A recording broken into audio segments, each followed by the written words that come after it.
अशी एक रात्र जिथे मातीच्या भांड्यांचा एक लयबद्ध आवाज येतोय, सगळीकडे धूपचा सुगंध पसरलाय आणि स्त्रिया एका तालात फेर धरून नाचत आहेत.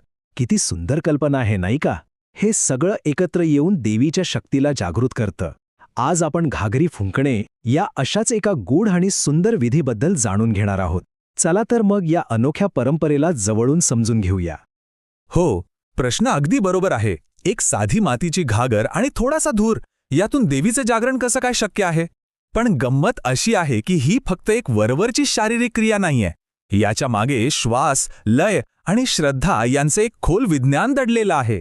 चला तेच आता आपण उलगडून पाहूया. तर घागरी फुंकणे हा विधी खास नवरात्रीच्या अष्टमीला म्हणजेच 8व्या दिवशी केला जातो. ह्या दिवसाचे एक विशेष महत्त्व आहे. ह्या विधीचा मूळ उद्देश आहे आदिशक्तीचं म्हणजे या विश्वाला चालवणाऱ्या मूळ दिव्य स्त्री शक्तीचं आवाहन करणं आणि तिला जागृत करणं. ही परंपरा आपल्याला प्रामुख्याने कोकणस्थ ब्राह्मण समाजात आजही मोठ्या श्रद्धेने पाळलेली दिसते. पिढ्यानपिढ्या त्यांनी हा विधी जपला आहे आणि तो त्यांच्या संस्कृतीचा एक अविभाज्य भाग बनला आहे. पण मग हा विधी नेमका कसा करतात? तर बघा, याची प्रक्रिया अगदी सोपी आहे पण अत्यंत प्रभावी. सगळ्यात आधी मातीच्या घागरीमध्ये ऊद नावाच्या पवित्र धूपचा धूर भरला जातो. मग महिला त्या धुराने भरलेल्या घागरी हातात धरून एका लयीत फेर धरतात आणि नाचता नाचता त्याच लयीत त्या घागरीत फुंगर घालतात. यातून एक गूढ फू फू असा नाद तयार होतो जो संपूर्ण वातावरणात घुमू लागतो. एक गोष्ट लक्षात घ्यायला हवी की ही काही मिनिटांची पूजा नाहीये. ही एक प्रकारची तपश्चर्याच आहे.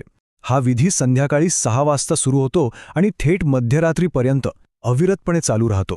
यातून भक्तांची श्रद्धा आणि त्यांचं समर्पण किती आहे हे दिसून येतं.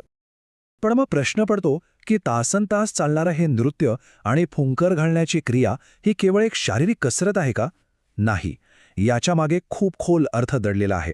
हा विधी आपल्या शरीर आणि मनावर नेमका काय परिणाम करतो? चला तेच जाणून घेऊया. याचे 2 खूप महत्त्वाचे परिणाम होतात. पहिला म्हणजे उदाच्या औषधी धुरामुळे आपला श्वसनमार्ग शुद्ध होतो. आपला श्वास आणखी खोल आणि मोकळा होतो. आणि दुसरा, सतत एका लयीत फुंगर घालण्याची क्रिया म्हणजे जणू काही एक प्राणायामच आहे.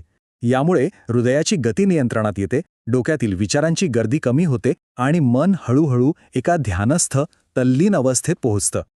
आणि मग तो क्षण येतो, तो सर्वोच्च क्षण, जेव्हा शरीर आणि मन दोन्ही एकाच लयीत येतात. तेव्हा बाहेरच्या जगाचा विसर पडतो. याच क्षणी भक्तांना ती अनुभूती येते की आपण आणि देवीची ऊर्जा वेगळी नाही. आपण तिच्या त्या दैवी शक्तीशी पूर्णपणे एकरूप झालो आहोत. हाच या संपूर्ण